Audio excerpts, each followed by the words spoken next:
শ্যামাচরণ খবরের কাগজ পড়া ছেড়ে দিয়েছেন।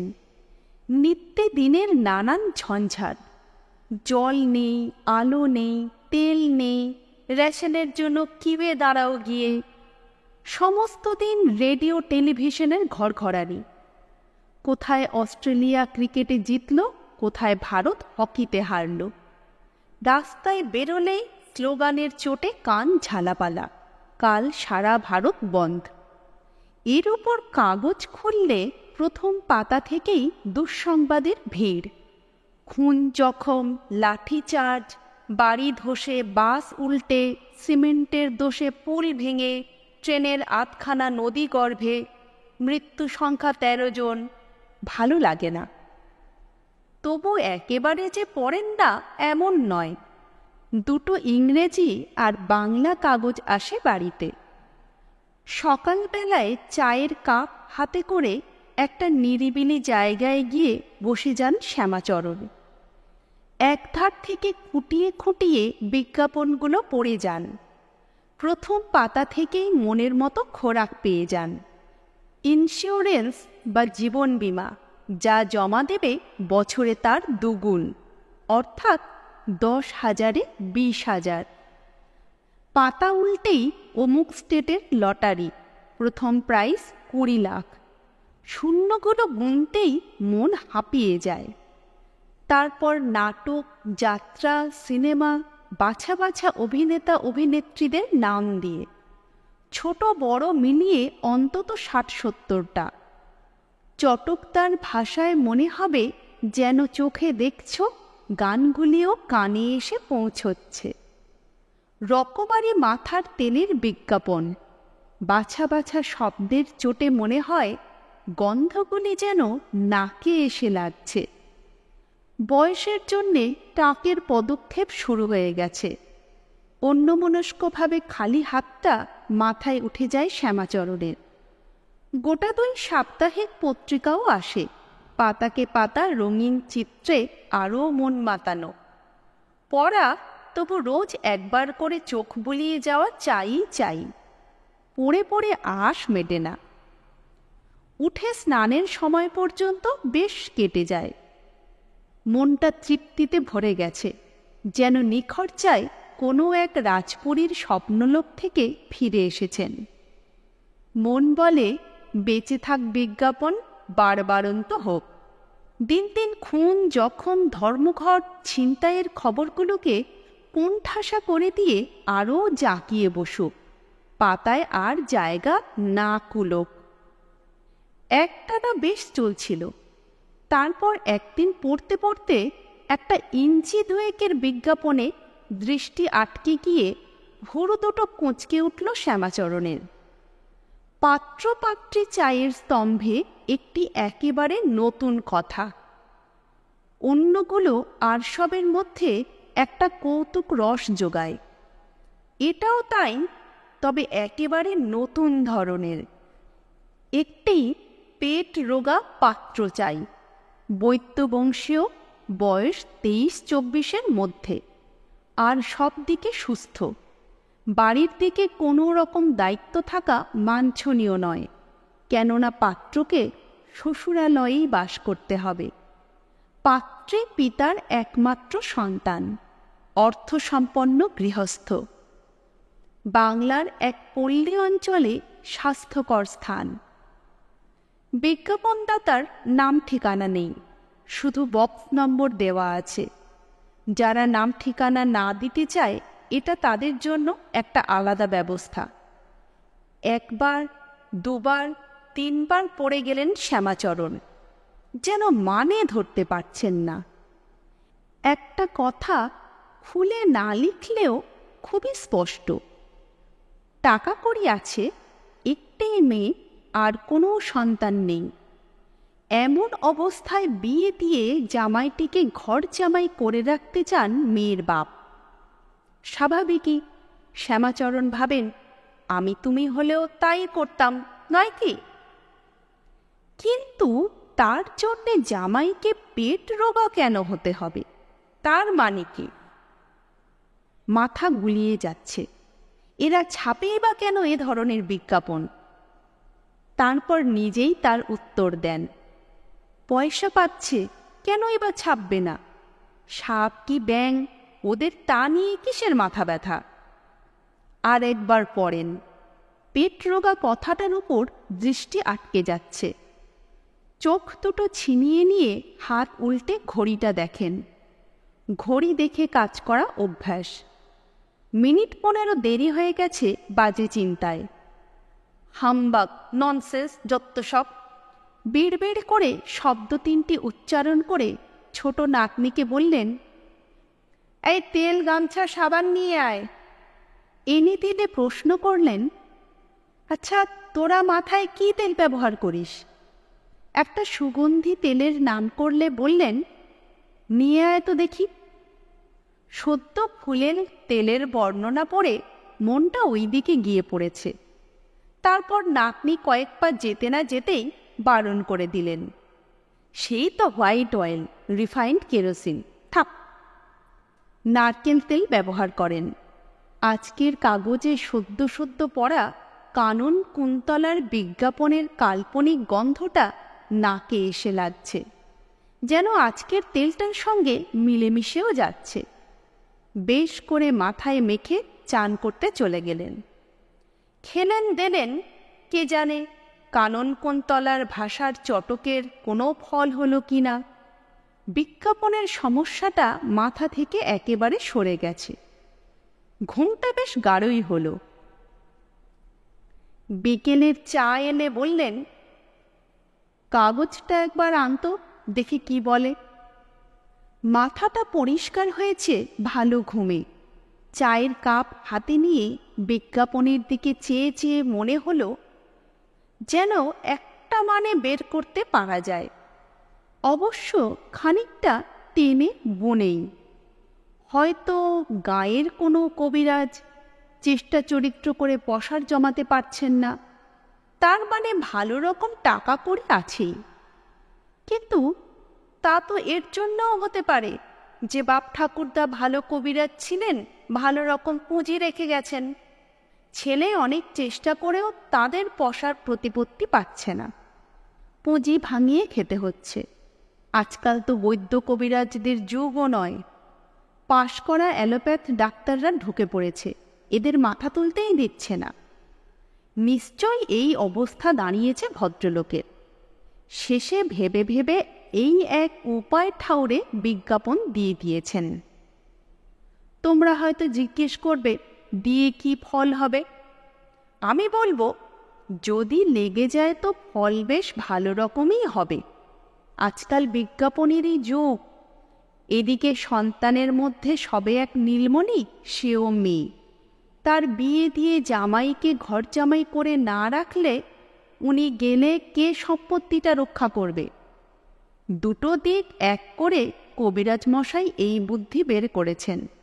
রথ দেখা আর কলা বেচা দুইই হবে। টাকা আছে, বিয়ের দিন সমস্ত গা ভালো করে নেমন্তন্ন করে সবাইকে এই পেট রোগা ডিগডিগে বরকে দেখিয়ে দেবেন।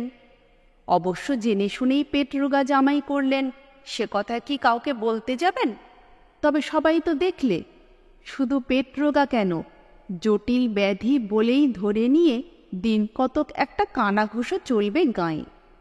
কবিরাজ মশাই জেনে শুনে এক হাড় গিলে পাখি ধরে নিয়ে এসে জামাই করলেন, ছিছ। তারপর মাস 5-6 পরে আরেকটি নেমন্তন্ন। চিঠিতে লেখা রয়েছে জায়গাটা স্বাস্থ্যকর। পেটের অসুখ এমন কিছু মারাত্মক অসুখ নয়। কবিরাজের বাড়ি ধরা কাটে রেখে বাপ ঠাকুরদার বাছা বাছা দামি রসায়ন খাইয়ে সেই ছেলেকে সবার সামনে এনে ফেলা, অবশ্য না বলে। জামাই এদিকে বেশিরভাগ সময় বাড়ির মধ্যে থেকে কবিরাজিটা শিখতে থাকুক। লোকে যত কম দেখতে পায়, কমই বেরোয়। বেরোলেই বা কি? আস্তে আস্তে গায়ে যে মেদ মাংস জমছে, কেই বা এত লক্ষ্য করছে। তারপর পাড়াগা ব্রত পার্বণ লেগেই থাকে। গিন্নির কোনো ব্রত উদযাপনে বা ওই রকম কিছু একটা দেখে একটা বড় রকম প্রীতিভোজ, পরিবেশন বা ওই ধরনের কিছু কাজ দিয়ে জামাইকে সামনে করে দেওয়া, আবার সেই রকম কানাঘুষো সবার মধ্যে। এ ছেলেটি কে হে? আগে এ বাড়িতে দেখেছি বলে তো মনে পড়ে না। আরে জানো না, কবিরাজ মশাইয়ের জামাই। তাই নাকি? তা আশ্চর্য হবারই বা কি আছে, বনেদি কবিরাজ ঘর তো। আহা বেশ, বাপ ঠাকুরদার হাত যশ ফিরে এসেছে। ভালো ভালো, গাঁয়ে একটা কবিরাজ নেই। আমাদেরও সব হেতুড়ে গলায় কাঁকড়া ঝোলানো ডাক্তার সয়না বাপু। শুধু মোটা মোটা ফি দাও, আর ছবি আর ভাষার ভরং নয়, রক্ত মাংসের জ্যান্ত বিজ্ঞাপন দেখে নাও সবাই। ঠিক যে এই ব্যাপারে হবে তাতে আর বিন্দুমাত্রেও সন্দেহ নেই শ্যামাচরণের। পেট রোগা জামাইয়ের হিয়ালির জট খুলতে মনটা খুশিতে ভরে উঠল। মাথা খেলাতে চাটা জুড়িয়ে গিয়েছিল, আর এক কাপ দিয়ে যেতে বলে এখন কি করা যায় ভাবতে লাগলেন। একটি ছেলেও আছে হাতের কাছে, বিজ্ঞাপনের সঙ্গে খাপে খাপে মিলে যায়। বৃন্দাবন, প্রতিবেশিনী এক বৃদ্ধ বিধবার একমাত্র ছেলে। বছর কয়েক হল স্বামী মারা যেতে এখন সংসারে মাত্র দুজন। স্বামী ভালো চাকরি করতেন এক সওদাগরি অফিসে, টাকা কড়িও রেখে গেছেন, ছেলেকে নিজের অফিসে ঢুকিয়েও দিয়েছিলেন। কিন্তু মা বাপের একমাত্র আদুরে ছেলে যেমন আকছার হয়ে থাকে, কোনো মতেই কাজে মন বসাতে পারল না। বাপ যতদিন বেঁচে ছিলেন সামলে সামলে রাখতেন, উনি মারা যাবার পর কাজ হারিয়ে বসে আছে। খায় দায় রকবাজি করে বন্ধু বান্ধব জুটিয়ে। অন্য কোনো দোষ নেই ছেলেটার, ওই একটি মাত্রই ছেলে। খাওয়াতে কসুর করেন না বৃদ্ধা, কিন্তু কি যে ধাত, যাই খাওয়ান পেটরোগা বিন্দে বলেই বন্ধু মহলে চিহ্নিত হয়ে গেছে। বৃদ্ধা প্রায়ই আসেন, দুঃখও করেন। কলসির জল গড়াতে গড়াতে এভাবে আর কতদিন চলবে? তিনি মরে গেলে কে দেখবে ছেলেকে? ব্যাস, এই ছেলে আরাম আদরের ঘর জামাই হয়ে কাটাবার কপাল নিয়ে জন্মেছে বৃন্দাবন।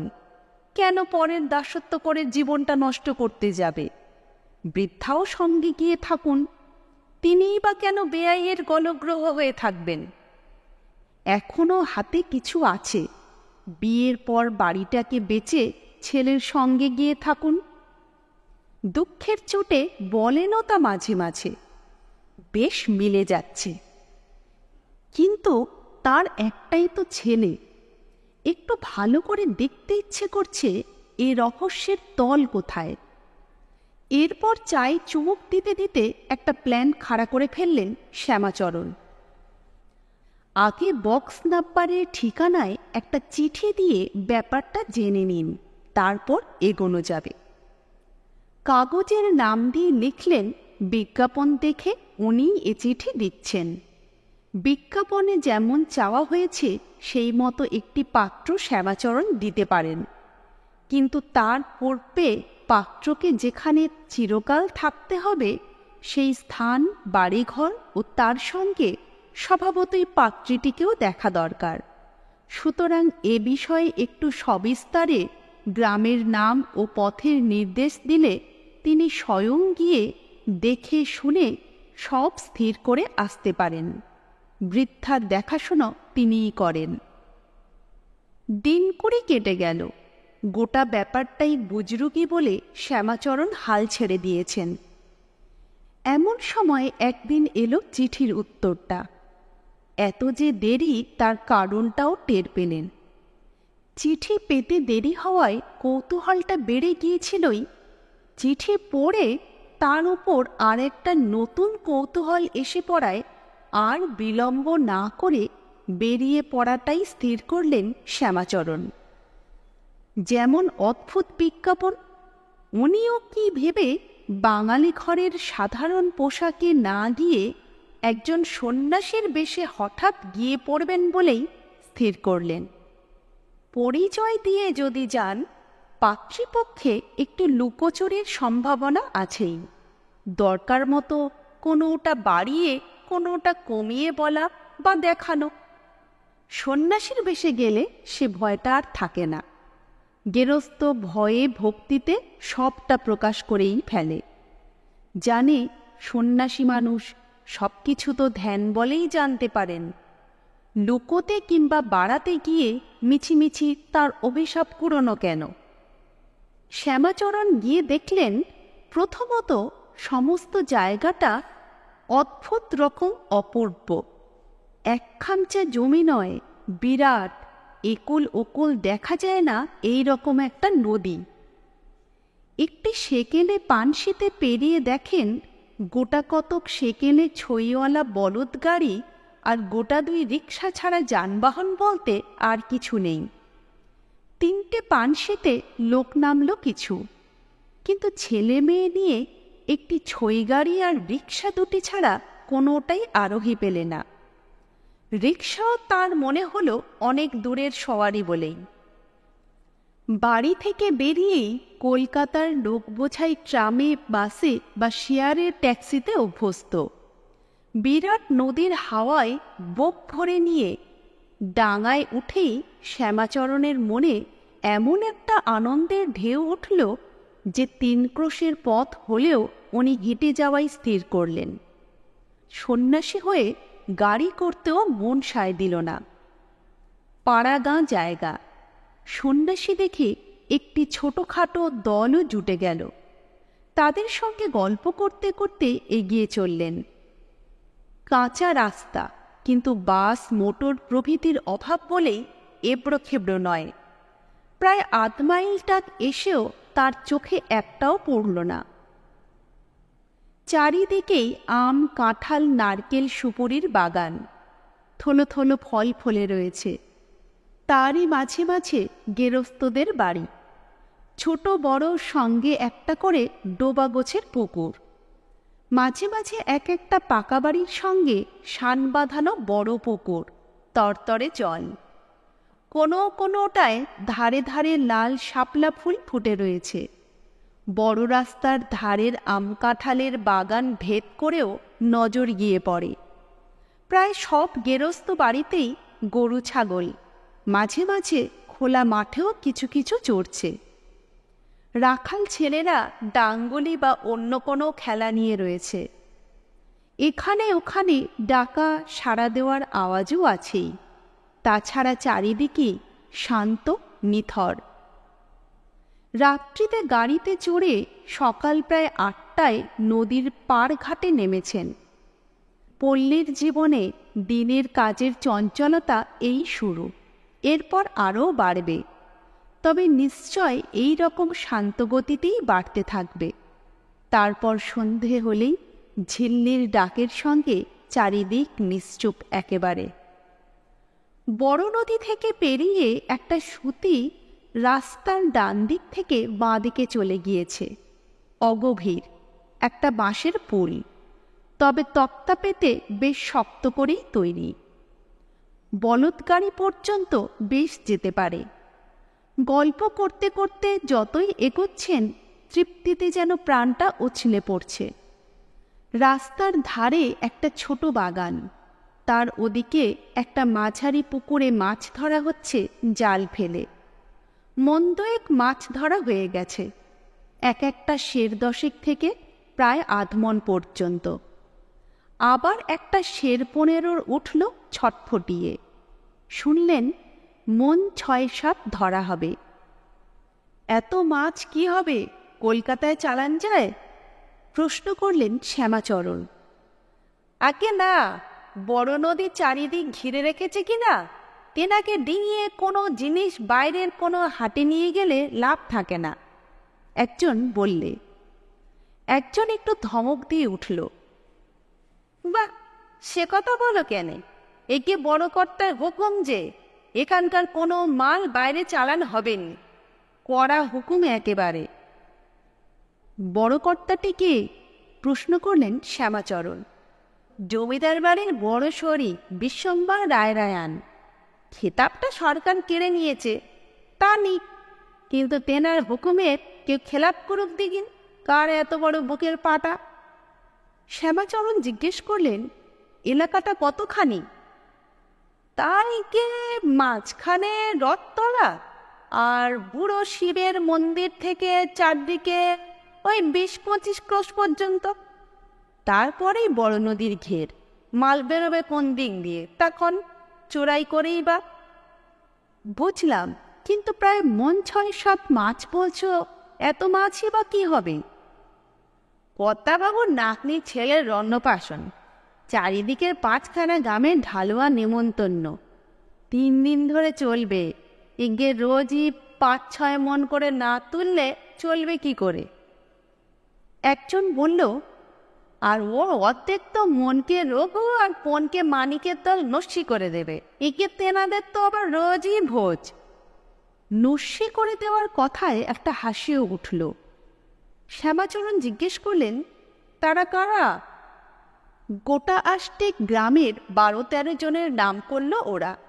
কেউ এক আসনে বসে সব কিছু মিলিয়ে মন খানেক খেতে পারে, কেউ 80-90 খানা লুচি, তার সঙ্গে আর সব কিছু, কেউ খোড়া খোড়া ক্ষীর রাবড়ি, কেউ বা 300-400 রসগোল্লা। এক লাইনে বসিয়ে বড় বা ছোট কর্তা খাওয়ান। লোক জড়ো হয়। এদের আবার রোজই ভোজ, তামাশা লেগে যায়। গল্প শুনতে শুনতে এগিয়ে চলেন শ্যামাচরণ। আর বড় কর্তার হুকুমে শুধু বাইরের কোনো জিনিসের চালানি বন্ধ নাকি? চাকলাটার ভেতরেও ঢালুয়া ব্যবস্থা। গাছের ফল, আম, জাম, কুল, জামরুল, ঝুনো নারকেল, যতক্ষণ গাছে আছে ততক্ষণই মালিকের। ঝরে পড়লে যে কেউ কুড়িয়ে নিয়ে যাও, কারো ওজুর করবার জো নেই। দেখছেনও শ্যামাচরণ, আমের সময় চলছে। বাগানের গাছগুলো পাকা ডাসা ফলে বোঝাই, আর নিচে ছেলে মেয়েদের দল। টুকটাক কিছু কিছু পড়ছেই, সঙ্গে সঙ্গে তাদের ছোট ছোট হুড়োহুড়ি। হরিণ লুট বা আটকৌড়েতে ছোট ছেলে মেয়েদের হাসি হুল্লোড়ের মতো ব্যাপার। শুনলে রথ দোল দুর্গোৎসবে বাছা বাছা পণ্ডিতদের ঘরে ভেট যায়, আর যে চাও পাত পেড়ে খেয়ে এসো। হয়তো একটু বাড়িয়েই বলা, নিজের গ্রামের যশ গাইতে পেলে লোকে তো একটু বাড়িয়েই বলে থাকে। কিরকম লক্ষ্মীর ভাণ্ডারের মতন চারিদিকে সব কিছু যেন উথলে পড়ছে। দিন বাড়ার সঙ্গে একটু একটু করে কাজের বেগ বাড়ছে, কিন্তু তার মধ্যে কি তৃপ্তি, কি শান্তি! সব দেখতে দেখতে আর পরিচয় শুনতে শুনতে এদিকে শ্যামাচরণের মনে হচ্ছিল কবে কোথায় যেন ঠিক এই রকমটি দেখেছেন, বাংলার এই রূপটি। তারপর হঠাৎ মনেও পড়ে গেল, কাছাকাছি কোনো সময়ের কথা নয়। মনে পড়ে গেল সে আজ থেকে বহু বছর আগের কথা। তার বয়স তখন 13-14। দামোদর নদ পেরিয়ে বারদুই মামার বাড়ি গিয়েছিলেন। একবার এই রকম কারো অন্নপ্রাশনে, আর দ্বিতীয়বার যতদূর মনে পড়ে বছর 3 পরে এক মামাতো বোনের বিয়েতে। মামাদের অবস্থা ছিল বেশ সচ্ছল। এই রায়রায়নের মতো না হোক, বিয়েতে 2 দিন ঢালুয়া নেমন্তন্ন করে এই রকম লোক খাওয়ানো হতো। তখন চপ পোলাওয়ের রেওয়াজ হয়নি।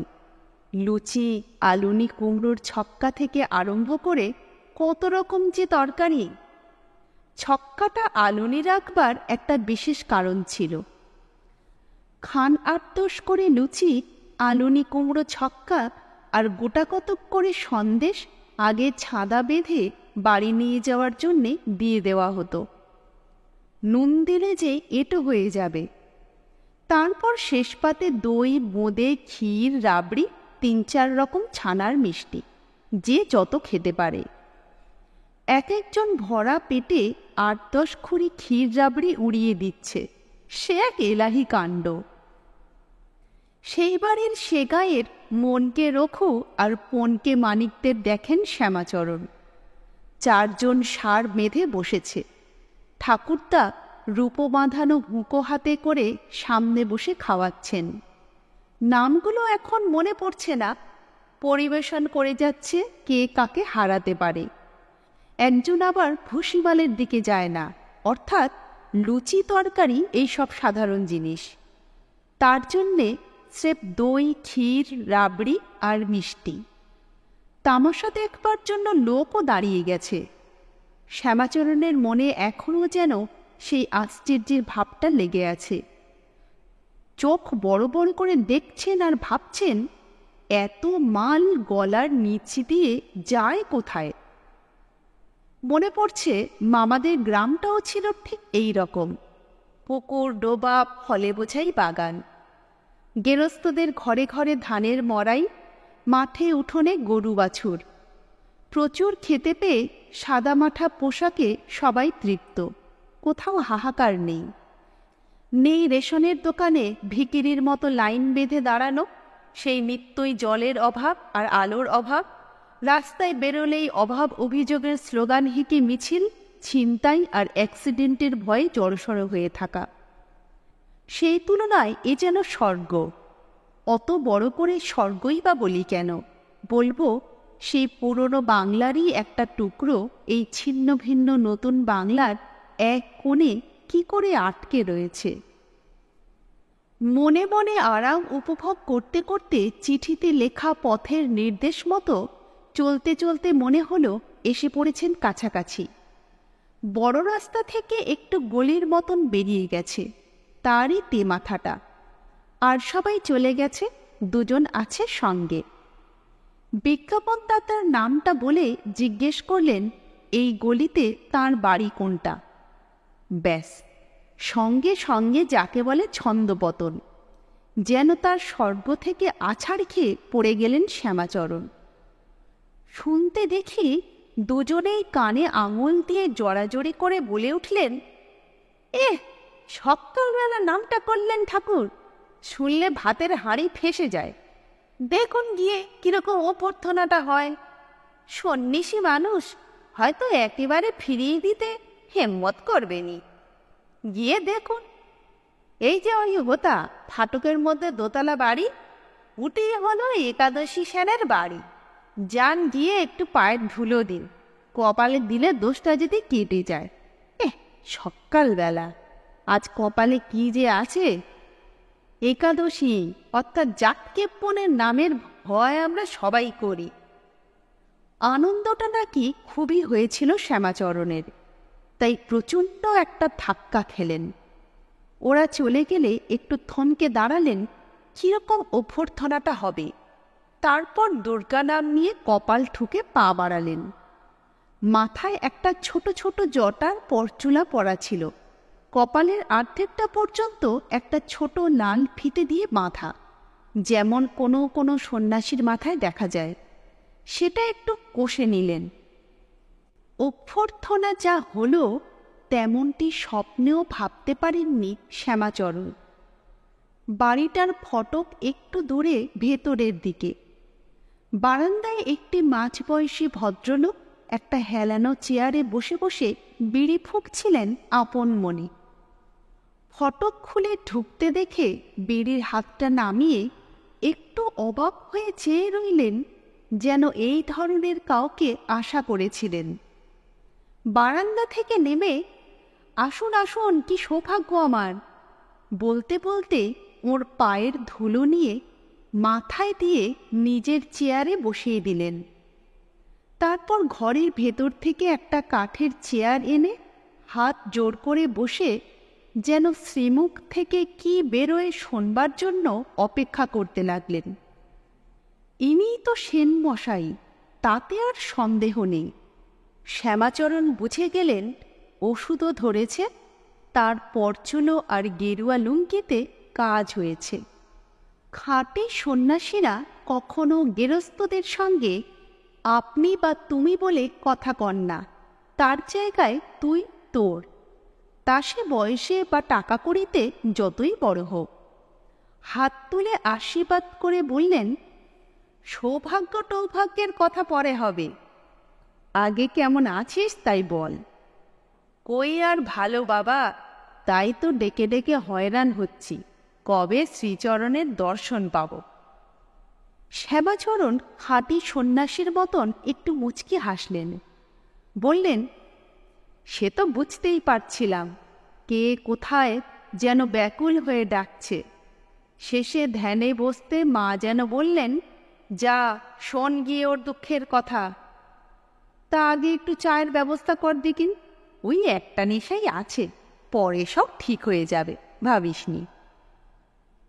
বাড়িতে এমন অনাহুত সন্ন্যাসী ডাকতেও হয়নি। ধ্যানে পথ জেনে এসেছেন, আর তিনি কিনা আপন কথায় পাঁচ কাহন করে তুলে আগে তার সেবার কথা ভুলে বসে রইলেন।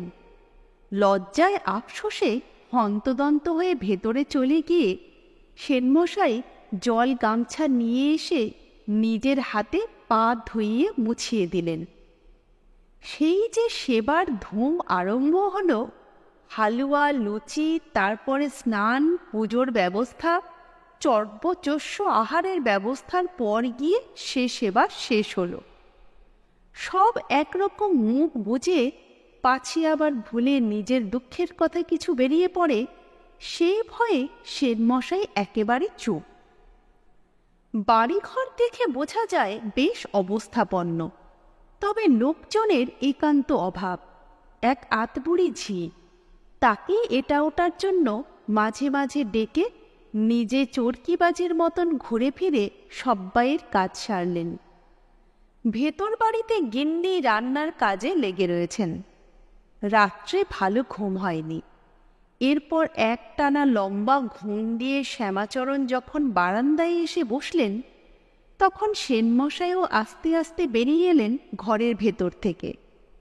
মনে হলো যেন ভেতরে তিনি অপেক্ষাই করছিলেন। এসেছিস, বস, বলেই শ্যামাচরণ চেয়ারটা দেখাতে আস্তে আস্তে বসে পড়েন সেনমশাই। প্রশ্ন করলেন, ঘুম হয়েছিল বাবার? শ্যামাচরণ আবার একটু মুচকি হাসলেন সন্ন্যাসীর মতন। বললেন, যা ভাবনা লাগিয়েছিস, ঘুম কি আর আসে চোখে? যা সে কথা, বলতো কিসের ঘাটতি রেখেছেন মা? সব কিছু অকপটে মন পরিষ্কার করে বলতে হবে, যত বড়ই বা যত সামান্যই কথা হোক। যেটা মনের কোণে লুকিয়ে রাখবি সেটা আর শোধরানো যাবে না। লজ্জা করবি নি, আর ভয়েরও কিছু নেই আমার কাছে, বল। একটু যেন থমকে গেলেন সেনমশাই।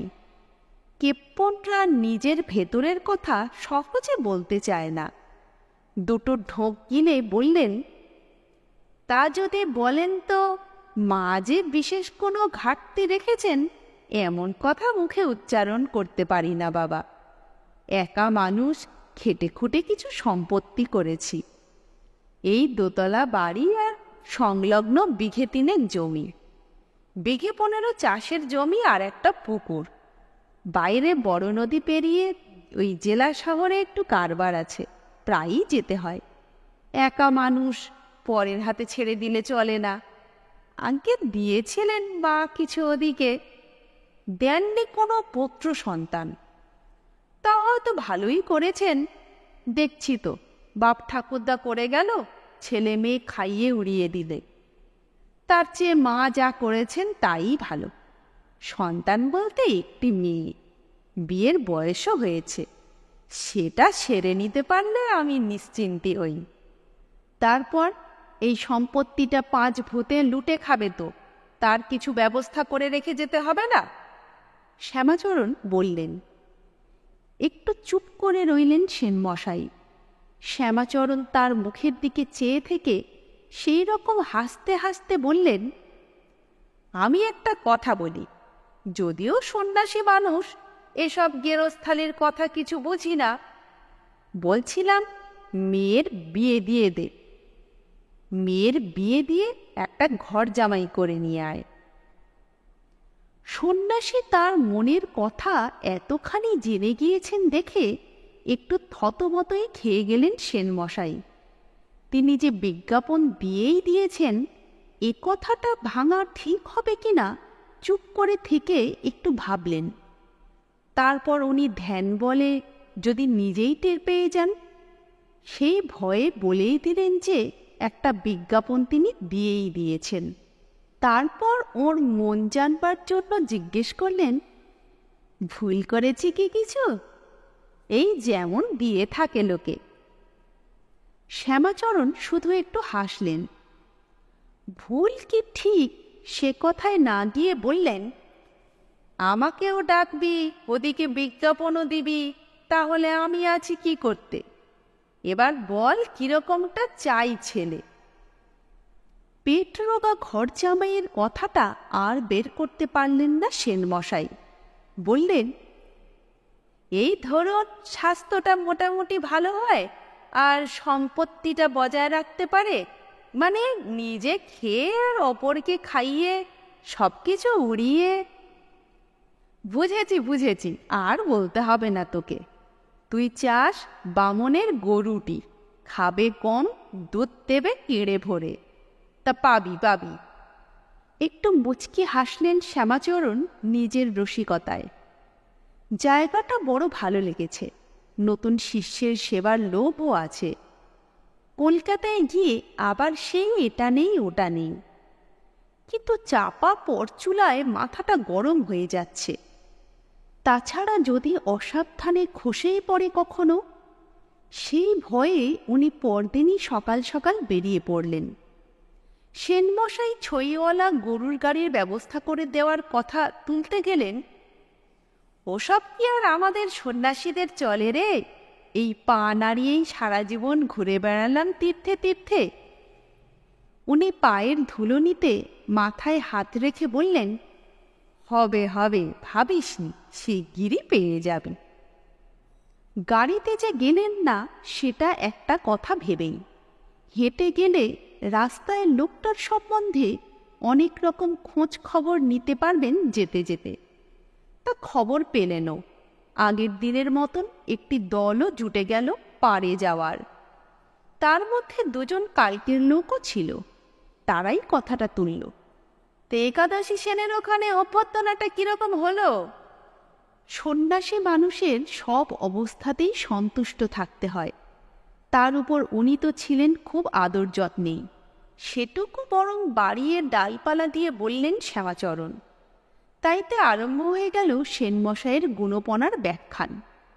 জাটকেপ্পন নিশ্চয়ই বড় একটা কিছু আদায় করবার ফিকিরে আছে, উনি যেন সাবধানে থাকেন।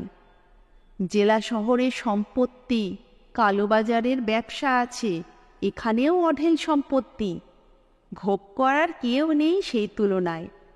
তবু প্রাণ ধরে হাত তুলে কাউকে কিছু দেবে না, পাছে দিতে হয় সেই ভয়ে কারোর সঙ্গে কোনো সম্বন্ধ রাখে না। একজন একটু বেশি খবর রাখে, বলল, কাগজে একটা ঘর জামাইয়ের খবর বেরিয়েছে, মজার, পেট রোগা হতে হবে। সবাই ভাবছে নিশ্চয়ই সেনমশায়ের। যতই শুনছেন মনটা খিচড়ে যাচ্ছে ঘেন্নায়। প্রকৃতি এরকম যাকে বলে মুক্ত হস্তে দান করে যাচ্ছে, সবাই খেয়ে খাইয়ে আনন্দে ভরপুর, তার মধ্যে এই এক বেসুরো বাত্তি। বাড়ি গিয়ে মনস্থির করে ফেললেন বিয়েটা লাগিয়েই দেবেন। একটা বিধবার তো হিললে হবে। তারপর বৃন্দাবন আর তার শ্বশুর বুঝবে। তা বৃন্দাবন যে নিজে ভালো করে বুঝলই এমন নয়, শ্বশুরকেও বেশ ভালো করেই বুঝিয়ে ছাড়ল। এবার সেই কথা বলি। খুব তাড়াতাড়ি হলো না, আজকাল ডাকের গোলমালও চলছে। দিন 15 পরে সেনমশাই একটা চিঠি পেলেন। মহাশয়, কাগজে আপনার বিজ্ঞাপন দেখিয়া এই পত্র লিখিতেছি। আমি বিধবা, স্বামী কয়েক বছর হইল স্বর্গারোহণ করার পর একমাত্র পুত্র লইয়া সংসার করিতেছি, কিন্তু এভাবে কলিকাতার নিত্য আতঙ্কের মধ্যে থাকিতে সাহস হয় না। আমার ছেলে আপনি যেমন চান ঠিক তেমনটি, রোগা লম্বা গৌরবর্ণ, ঠিক 12 মাস পেটের অসুখ না লাগিয়া থাকিলেও গায়ে মাংস লাগে না। আপনি এরকম কেন চেয়েছেন বুঝতে পারি না, তবে আশা করি ভালো জায়গায় থেকে ভালো চিকিৎসায় এটুকু সারিয়া যাইবে। বিবাহে আমার কোনো রকম খাই নাই, ভগবান আমায় যথেষ্ট দিয়াছেন, তবে ছেলেকে ঘর জামাই করিয়া দিলে আমার একলা থাকা সম্ভব হইবে না। সে কারণে লিখি, আমায় গিয়া তাহার সঙ্গে বা কাছাকাছি বাড়ি ভাড়া করিয়া থাকিতে হইবে। সঙ্গে থাকিলেও আমি কাহারও বলগ্রহ হইয়া থাকিব না। বাড়িঘর বেচিয়া দিয়া ছেলের সঙ্গে নিজের খরচে বা ভাড়াটে বাড়িতে গিয়া বাকি জীবনটা কাটাইয়া দিব। আপনি যদি পাত্রকে একবার দেখিয়া যাইতে চান, তাহা হইলে কবে কখন আসিবেন অনুগ্রহ করিয়া জানাইলে তাহাকে সেই সময় বাড়িতেই থাকিতে বলিব। আশা করি আপনাদের সর্বাঙ্গীন কুশল। নমস্কার গ্রহণ করুন। ইতি ভবতারিণী দেব্যা। 10/4 কিরণদাস লেন, কলিকাতা 6। চিঠিটা যে কার লেখা সেটা নিশ্চয় বোঝা গেছে। সেনমশাই যেদিন আসবেন, শ্যামাচরণকে সেদিন বাইরের কোথাও গিয়ে থাকতে হবে। নইলে গেরুয়া আর মাথায় পরচুলা না থাকলেও তাকে সেই দিনের সন্ন্যাসী বলে সেনমশাইয়ের সন্দেহ হতে পারে। সেনমশাই একদিন এসে বৃন্দাবনকে দেখে গেলেন। লম্বা ফর্সা, তবে ভেতরের কোনো অসুখ থাকলে যেমন হয়ে থাকে, একটু ফ্যাকাশে রঙের, কোনো বাহার নেই। তা না থাক, যেমনটি চেয়েছিলেন তেমনটি পেয়ে খুশি। তৈরি হয়ে এসেছিলেন। হাতছাড়া না করে কাঁপা হাতে একটা গিনি দিয়ে আশীর্বাদ করে বিয়েটা একেবারে পাকা করে গেলেন। ভবতারিণীর গিয়ে থাকার ব্যাপারে কোনো আপত্তি করলেন না। বেশ আগ্রহ দেখিয়ে বললেন, সে তো আমার পরম সৌভাগ্য, কিন্তু সে কি কথা, আলাদা থাকবেন কেন? ছেলে বউ নিয়ে নিজের সংসার জ্ঞান করবেন, আমি বা আলাদা থাকতে দেব কেন? চিঠি পেয়ে হিসেব করে নিয়েছিলেন, বুড়ো মানুষ, দিনে ওই বাড়তি একটু দুধ আর রাত্রে খানচারেক রুটি একটু দুধ। আচ্ছা, কুটুম মানুষ, রুটির জায়গায় না হয় লুচি, 2 করে মিষ্টি শেষ পাতে, 2 টাকার বেশি নয়, না হয় 2.5 টাকাই হলো। তেমনি প্রতি মাসে 2 নির্জলা একাদশী আছে। বিধবা মানুষ 1-8টা উপোসের ব্রতও থাকতে পারে। কেপন মানুষ যেমন সব খতিয়ে নেয় আর কি। বিয়ে হয়ে গেল। মাসখানেক পরে ভবতারিণী গিয়ে উঠলেন বেয়াই বাড়িতে। মাস 2-এর মধ্যে বৃন্দাবনের 2খানা চিঠি পেয়েছিলেন শ্যামাচরণ। বেশ ভালো আছে, মাও ভালো আছেন, শ্বশুর শাশুড়িও বেশ ভালো। বিশেষ করে শাশুড়ি। শ্বশুরকে প্রায়ই কাজের জন্যে জেলা শহরে যেতে হয়। উনিও উত্তর দেন মন জুগিয়ে থাকবার উপদেশ দিয়ে। প্রথম প্রথম জায়গাটা বড় টানত। কলকাতায় নিত্য ঝামেলায় উত্তপ্ত হয়ে কতবার মনে হয়েছে গিয়ে 2 দিন থেকে আসেন, এখন তো বৃন্দাবনও রয়েছে। কিন্তু বাধাও আছে, গেলে তো সন্ন্যাসীর বেশেই যেতে হয়, বৃন্দাবনের চিনে নেওয়ার আশঙ্কা আছে। অন্যদিকে যদি গেরুয়া ছেড়ে নিজের পোশাকে যান, তো সেনমশাইয়ের চিনে ফেলবার আশঙ্কা আছে। বছর 2 কেটে গেল।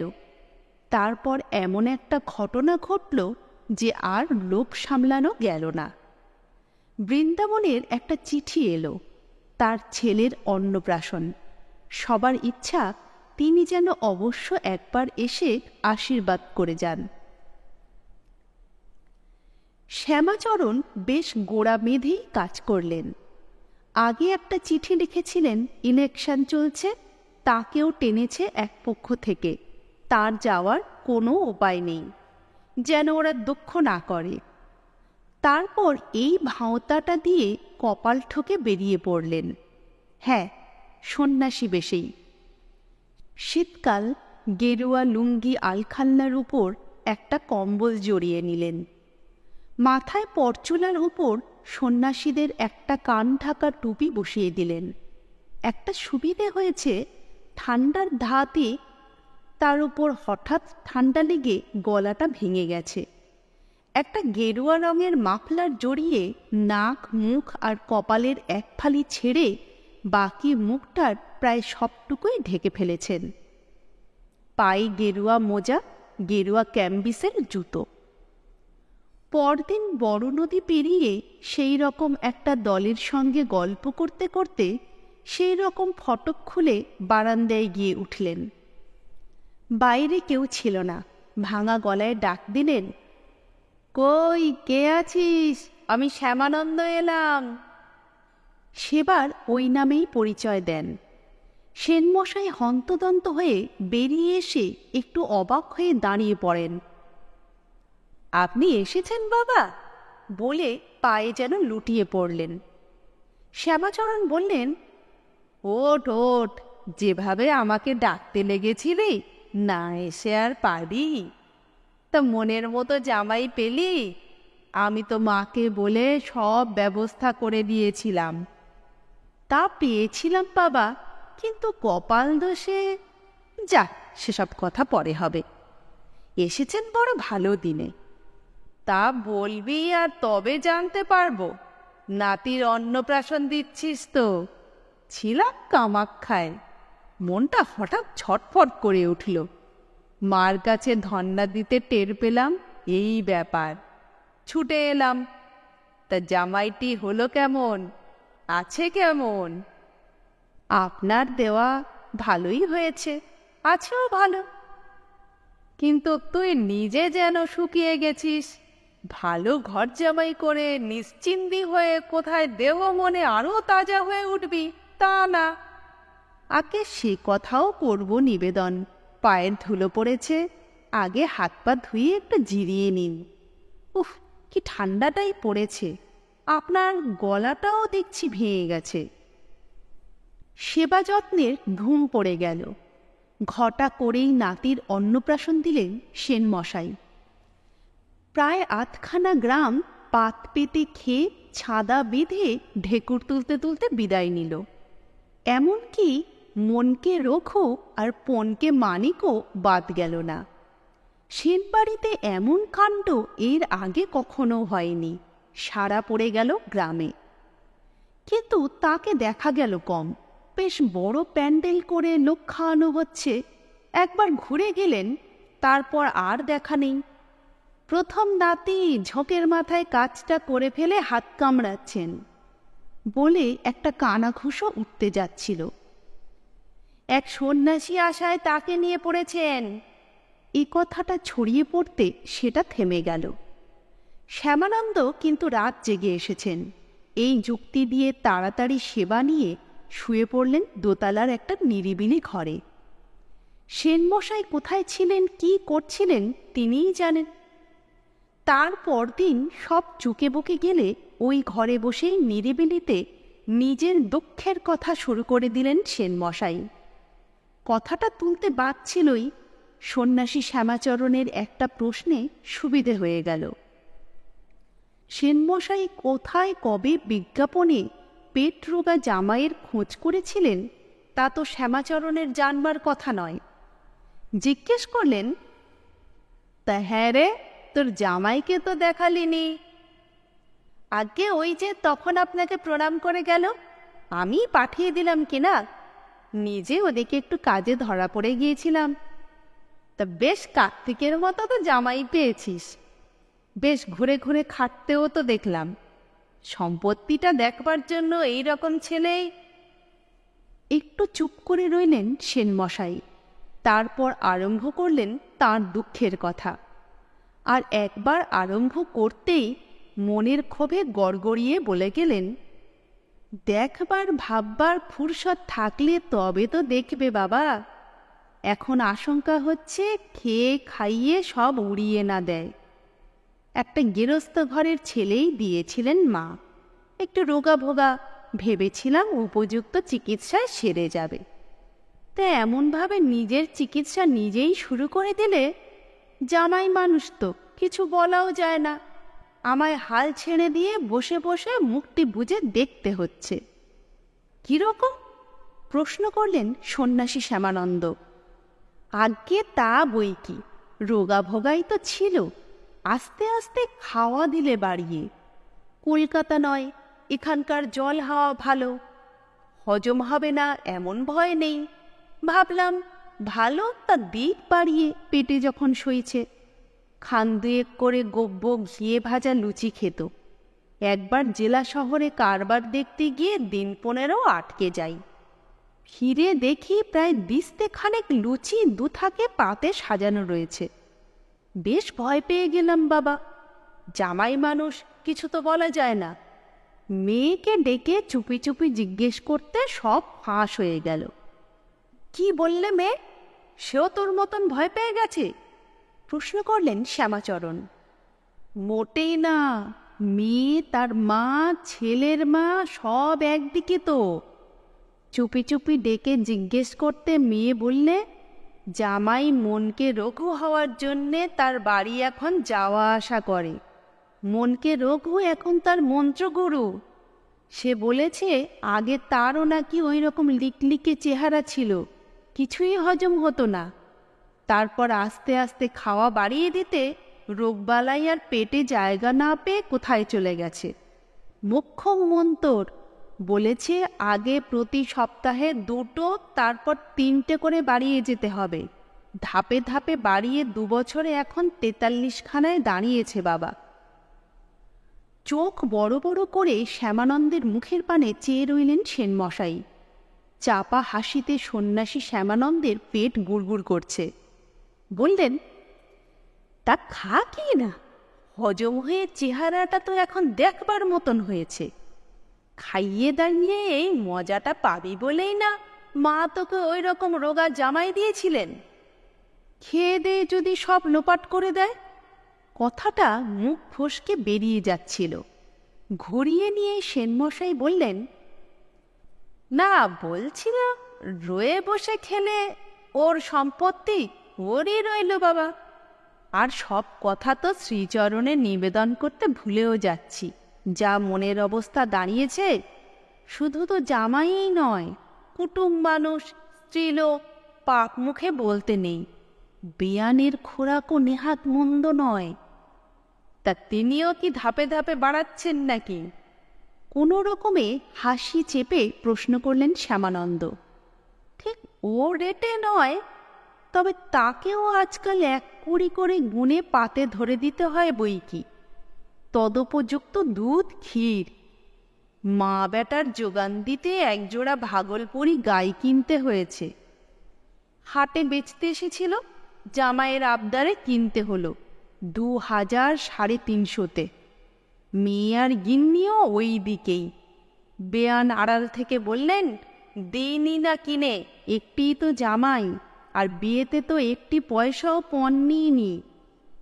কুটুম তাই বলতে নেই, মেয়ের মারও মতিভ্রম ঘটিয়েছেন, আর আমি এদিকে একা মানুষ। সামলে নিলেন সেনমশাই। বলে উঠলেন, হ্যাঁ, আসল কথাটাই তো শ্রীচরণে নিবেদন করা হয়নি। মনের যা অবস্থা দাঁড়িয়েছে, বললাম না, মনকে রঘুকে মন্ত্রগুরু করে তার শিষ্য হয়েছেন। এখন 2 একাদশীর দিন তারও এখানেই ব্যবস্থা করতে হচ্ছে। বেটা ছেলের একাদশী, সে তো আবার উপোসের একাদশী নয়। তিনি আবার সে 2 দিন আর কিছু খান না, শুধু লুচি আর মিষ্টান্নে 1 মন পূর্ণ করে দিতে হয়। একদিনেই একটা নমুনা দেখে মাথা ঘুরে গেছে বাবা। একবার মুখ খুলে গিয়ে ভেতরে সব বিষ ফরফর করে বেরিয়ে আসতে লাগলো। বুকের ভেতর হাসির সঙ্গে রাগও মিশে যাচ্ছে শ্যামাচরণের। তার ছেলেবেলায় দেখা সেই সোনার বাংলা জায়গা, খেয়ে দিয়ে সুখী আছে সবাই। তার মধ্যে কেউ যদি নিজের স্বভাবের দোষে ঘর দরজা বন্ধ করে একেবারে একঘরে হয়ে থাকতে চায়, মা কালীই বা কি করতে পারেন? বরং এই যে জামাই দরজা ভেঙে এসে কালোবাজারের পাপ হালকা করে আনছে, এই বেশ হচ্ছে পাপের প্রায়শ্চিত্তের। মনে মনে বললেন, সাবাস বৃন্দাবন। বিজ্ঞাপন দেবার পর থেকেই একটা দুষ্টু বুদ্ধি এসেছিল মাথায়, যার জন্যে এই সন্ন্যাসীর বেশ। সেটা বেড়ে গিয়ে আর একটা দুর্বুদ্ধি এসে জুটল মাথায়। তবে সন্ন্যাসী মানুষ, ভক্তের উপরে রূঢ় হলেও চলে না। বললেন, অত ভাবিস নে রে, মা আবার সব ঠিক করে দেবেন। এরপর শেষ কথাটুকু বলতে গিয়ে হাসি যেন ঠেলে বেরিয়ে আসবে। অনেক কষ্টে চেপে রেখে বললেন, একটা কথা মনে পড়ে গেল হঠাৎ। অনেক আগে একটা কাগজে কে যেন একটা বিজ্ঞাপন দিয়েছিল যে সে পেট রোগা এক ঘর জামাই চায়। একটু খোঁজ খবর নিয়ে জানতে হবে সে অমন জামাই নিয়ে কি করলো শেষ পর্যন্ত। সেনমশাই একেবারে থতমত খেয়ে চেয়ে রইলেন ওর দিকে। সর্বনাশ! খুঁজতে খুঁজতে শেষ পর্যন্ত তো এই বাড়ি। আমতা আমতা করে বললেন, যাকে বাবা, সে নিজের পায়ে কুড়ুল মেরে ভুগতে দিন। আর তার জন্যে ঘুরে ঘুরে হয়রান, কি যে বলে, হয়রান হয়ে পায়ের জুতো ছিঁড়তে যান কেন, মরুক গে। লেসন চ্যানেলে আজকে শুনলেন বিভূতিভূষণ মুখোপাধ্যায়ের লেখা পেটরোগা ঘর জামাই।